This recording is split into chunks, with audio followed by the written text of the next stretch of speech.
Alright, what's up guys? In this video I'm going to show you all my meals one by one that I cook for dinner, how I cook them, and the final product.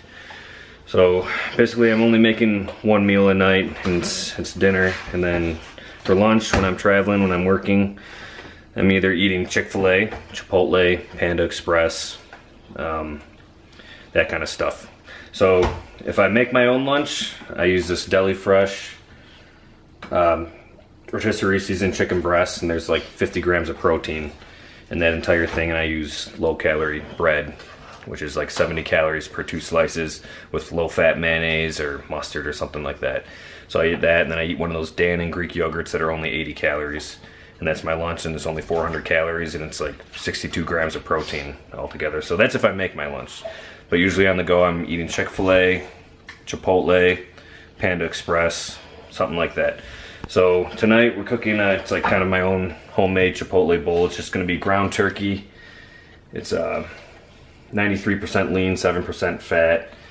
Let's cook that up in the pan here. Drain the fat, and then we throw some cheese, salsa, and extra tomatoes on it. And it's pretty low calorie, high protein as well. So I'll show you guys the final product in a second. Alright guys, this is the final meal. So I got rice underneath. I just used one of those Uncle Ben. It makes 2 cups of rice, so me and my wife each have a cup of it. Got low calorie cheese on top, got salsa in there, and then just extra tomato for extra volume to fill you up, and extra fiber, and it's low calories. And then the ground turkey. So this is about a 500 calorie meal, about 45 grams of protein in it. And you can also use lean ground beef. I use the 92% lean, 8% fat ground beef, or I use this ground turkey, which is 93% lean, 7% fat. The beef tastes a lot better actually, so we're probably gonna do beef from here on out. But yep, this is one of my main meals that I make for dinner. And that's my pig. His name is Henry. Henry, sit, sit. He gets to lick the bowl afterwards, and it's his favorite thing to do. Alright guys, what's up?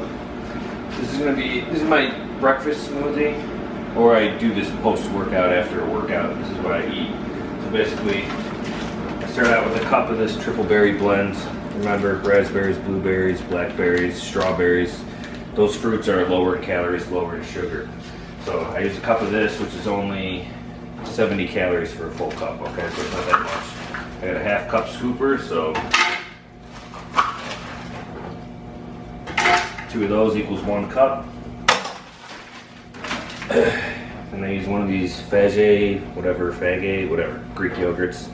0 fat, plain. These are only 100 calories, 18 grams of protein. They taste terrible by themselves. You can try mixing it with a scoop of protein like a pudding. That tastes pretty good. Anyway, I just throw one in my shake just for extra protein and extra thickness for the shake.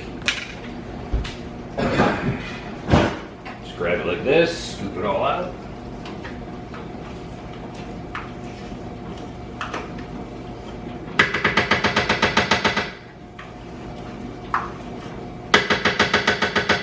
And I feed the rest of my dog.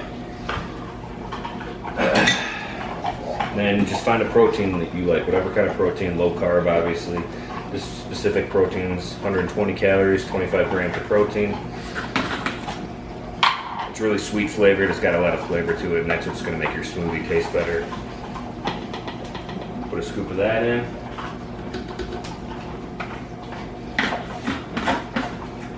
Okay, right here, this is 300 calories altogether, maybe actually only 290. It's got 43 grams of protein in it, so 290 calories, 43 grams of protein, about 26 grams of carbs, no fat, 0 fat. So this is a great breakfast smoothie, post-workout smoothie, something like that. And there's the final product after I blend it.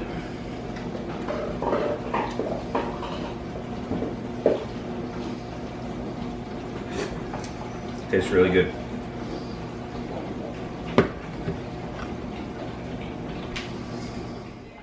Alright, this meal is going to be hamburgers. And I used Laura's beef, 92% lean, 8% fat. There's 4 servings, there's 4 patties inside here, and they're 160 calories each. And the reason you want to go with the lean burgers is because less fat means less calories, and it's got the same amount of protein. So get the lean patties. Then we got these low calorie, reduced calorie buns. These are only 80 calories per bun, so I'm gonna eat 2 of them. Then we got the obviously reduced sugar ketchup, which you've already seen before, light mayonnaise, mustard, and then we put some tomato and onion on it. And that, of course, I wouldn't even bother tracking because it's not that many calories. And this is the final product for the burgers. Got ketchup, mustard, onion, tomato on it. Usually I put lettuce, but that's what we got today. This is all under 500 calories. Alright, today I'm doing kind of a low carb day. So basically for breakfast, I'm just gonna have 4 eggs and then oatmeal. Just 1 serving of oatmeal. This is the 120 calorie reduced sugar maple brown sugar oatmeal. So tastes good. It's only 120 calories. It's like 25 grams of carbs. So that's about all the carbs I'm gonna have for most of the day. The rest of my day is gonna be really low carbohydrate, higher fat, and high protein. And it's basically kind of a ketogenic diet. If you know what a ketogenic diet is, that's when you're having 30 grams of carbs or less per day. So your fat's gonna have to be higher if you have lower carbs. If you go low carbs, low fat, you're gonna have no energy to do anything all day. So basically, that's why I'm eating full eggs instead of the egg whites, because the egg yolks have a lot of fat in them. So yeah, I'll show you the finished product in a second.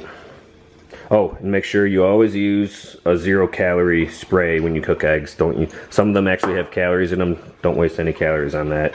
These are the eggs I get. It really doesn't matter what kind of eggs you guys get. Alright guys, this is my pre-workout breakfast then. Got the oatmeal there. Then we got the 4 eggs, and I put sriracha sauce on it. Sriracha sauce, 0 calories. And then, once I finish with breakfast, I'm going to mix some amino energy. It's just my pre-workout. It's no calories. I'm going to mix it in with this water and chug it down, and then about a half hour later, I'm going to work out. And I'll post that on this video. One more thing I wanted to talk about. So, if you're wondering why I'm doing a low carb day, I'm just trying to do carb cycling kind of. So, by going low carb, you deplete your muscles of glycogen. And basically, you're going to lose a lot of water weight when you have your low carb days. And you might even see the scale go down a pound or 2 from one day to the next. It's not fat that you're losing, it's just water weight. So you want to keep the same amount of calories, but you're going higher fats, very low carbs, 30 grams or less. Sometimes I get up to 50 grams of carbs. It's not a big deal. You just want to go really low carb, depletes your muscles, and then once you have a carb day, the next day your muscles fill out and you get a really nice pump and it looks really good. But you got to keep your calories the same. You don't get to eat more calories because you're not eating carbs. You just got to eat more fat to make up for those carbs. And that way my diet can be more balanced. I can eat things that I don't usually get to eat that are high in fat, like avocados, salmon, egg yolks, olive oil, stuff like that, the really healthy fats that you want in your diet. I get to eat more of that on my low carb days. So I'm doing 2 low carb days a week, and then the rest of the days are going to be moderate carbs, and then sometimes on the weekend I'll throw in a high carb day when I have my cheat day. So it's been working for me. I feel good on it, and yeah, that's how that works.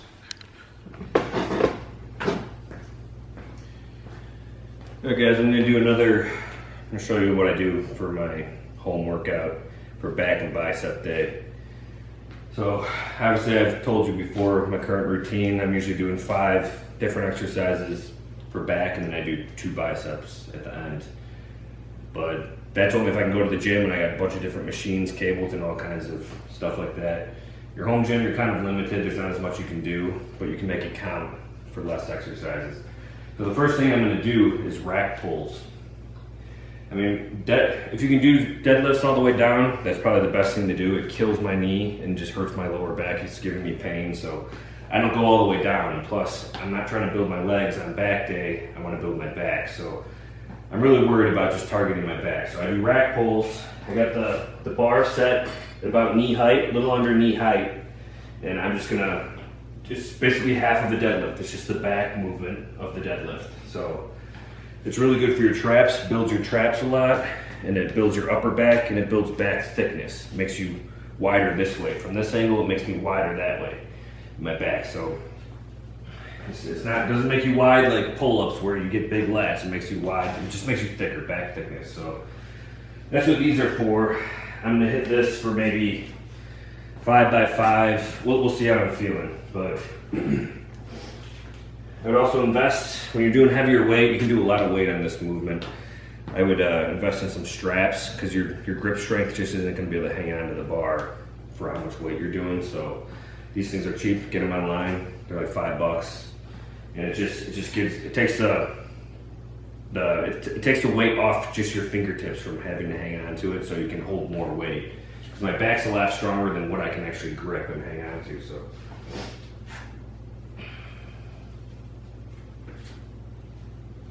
Set it up. Alright.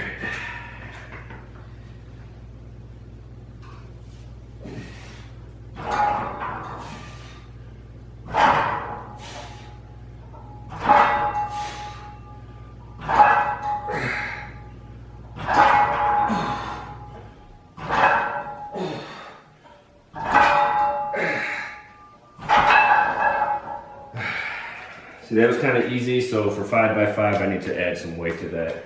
I'm going to probably add another 25 to each side. Currently, we're at 305. We're at 295 right now. So I can do a lot more weight than that. Some guys can rack pull like 1,000 pounds. So this is going to be great for your trap, upper back thickness. And I'm gonna add some more weight to this and probably do another 4 sets of like five reps. That was 8 right there. It was too easy. Alright, so like I was saying before, you can do a lot of weight on this movement. This is all the weight I have. When you buy a standard Olympic size bar, it's going to come with 300 pounds worth of weight. So I bought a couple extra 45s, and this is all the weight I can even put on the bar. We're at 390 pounds right now. So I'm going to do what I can with this, probably maybe 3 to 5 reps. We'll see how it goes. But the fact that I don't have to go all the way down like a deadlift, I'm not worried about injuring myself because it's all back, and I have faith in my back. More so than I do my legs.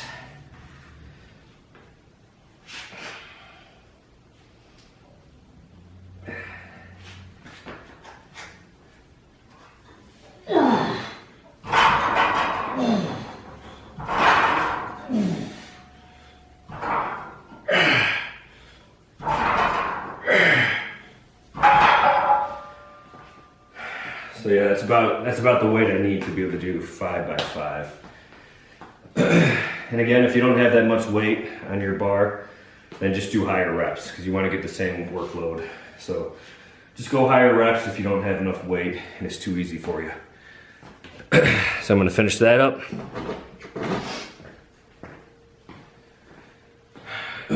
So I did my 5 by 5 of those rack pulls, and now I'm going to do weighted pull-ups. So another thing I suggest getting, if you have a home gym like this, it's just a belt. You can chain weight to it. You can get this online too, also for cheap. You step through it. So eventually, once you can do enough pull-ups without any weight, your reps are just getting high and you're not going to build your back really anymore. So grab.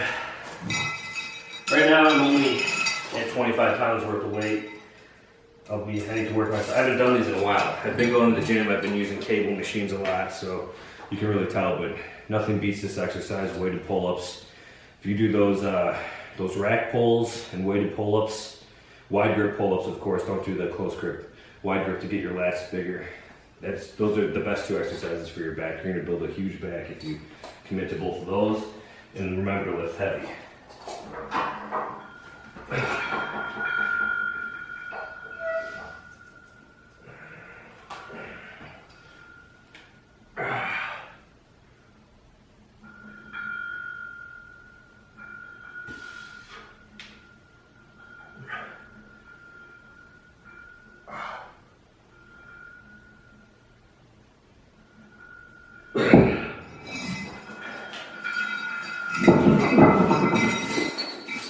That's just an 8 there. Remember to be slow and controlled.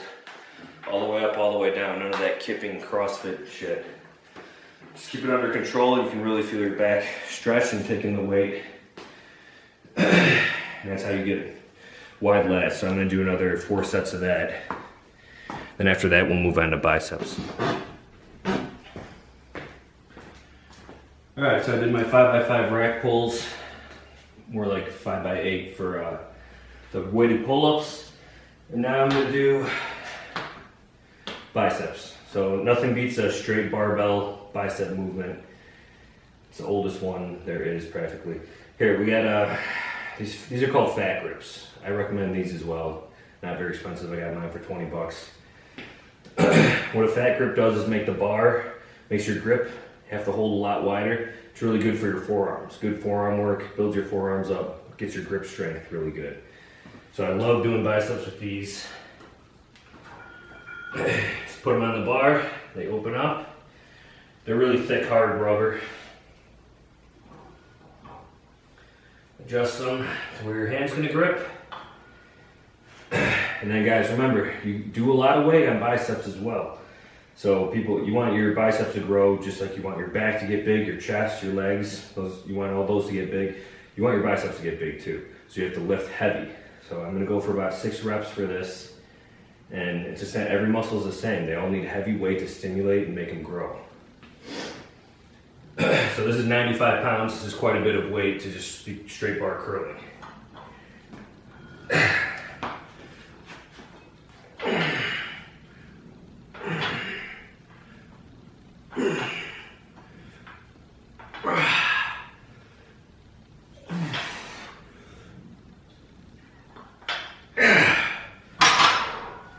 See, I can only do 6 on that, so I'm gonna do about 4 sets of 6, and then we'll be on to the last bicep movement. All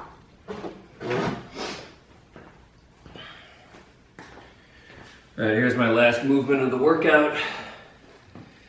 So sometimes with your home gym you have to improvise because you don't have all the equipment that a gym would actually have. I don't have the proper dumbbell weight for me right now. I like to usually curl 40s at the gym when I do this exercise, but all I got right now are 35-pound plates.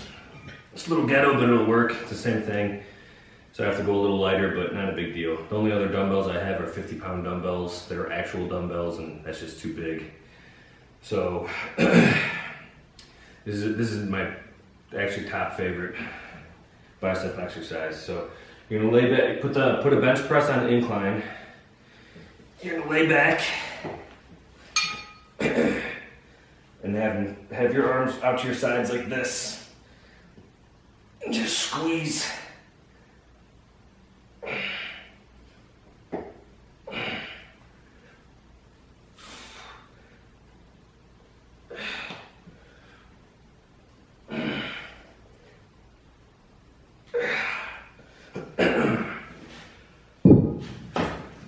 So you're really going to feel that movement. I mean, it's a little awkward with these plates swinging and stuff, but with a dumbbell, you just have your hands straight out like this, but out to your sides, straight up and down. Keeps all the tension right on your bicep doing with free weights. So I'm going to do 4 sets of that, 4 sets of 8 as well for biceps. Biceps, I usually like to go 6 to 8 reps instead of 4 to 6, which I do with the other big compound lifts. So I hope you guys enjoyed the workout. That's the end of it. And I'll see you next time. Yeah, I'm gonna talk to you guys for another minute about the low carb cycling. So I had a couple low carb days, and then I switched it up to carbs. And as you can see, I got a pretty good pump right now. Just give it a shot. Go a couple days low carbs, and then all of a sudden, once on your 3rd or 4th day, reintroduce the carbohydrates again, and you'll see you'll get a lot more vascular and veiny. So we can zoom in on that. Yeah, see, all the veins are popping, looking a lot leaner, a lot more ripped. And that's how you want to look, you know what I mean? That's the kind of look we're going for. So give it a shot. Do a couple low carb days, then switch it up. And just watch how you fill out and you feel that pump come back. And when you're doing your low carb days, your workouts will suffer. You're gonna get a little extra tired and just push through it. You're gonna feel hungry too, just not having carbs. Just push through it. And holy shit, look at that vein. Damn. So give it a shot. You guys will like it. That's how you get vascular. Of course, you have to be lean enough to be vascular in the first place, so get that body fat down if you don't see any veins. And I'm just gonna show you guys one more example of what I eat for a low carb day. I'm not even gonna show you this cook because I'm sick of filming this shit, to be honest. But anyway, right here we got a nice New York strip boneless steak. So on a regular day that I'm eating carbohydrates, low fat, obviously I wouldn't eat this thing because this thing has like 30 grams of fat in it. It'd be half my fat for the day, even maybe closer to like 35. So remember, fat is calories. So on a low carb day, you want more fat and almost zero carbs, less than 30 grams, less than 50 grams if you can handle it. So on a day like that, I can eat a steak that has a little more fat in it, a little more calories from fat, because all I'm eating it with is literally half an avocado, or maybe a full avocado if I have the calories. See, people think things like avocados are so nutritious. They are. They got a lot of good vitamins, healthy fat in them, but they're high in calories. This avocado is 250 calories. That's the same amount of calories as a Snickers bar. So you guys got to think about that. Eating healthy food does not necessarily mean that you're gonna lose weight just because you're eating healthy. I used to do the same thing. I would be like, oh, I've been eating healthy for weeks. Why aren't I losing any weight? Because I'm still eating too many calories. I'm eating things like salmon, avocados, cooking with olive oil, which is high in fat, high in calories. I'm eating steak, and you got to get lean cuts if you're doing a regular carb day with low fat. Okay, so that's my last meal for tonight. I'm gonna have some veggies with it, and that's about it. Steak, avocado, and veggies. So hope this video has been informative to you guys, and I hope you learned something. And I'm gonna cut it out here because it's gonna get too long. See you next time.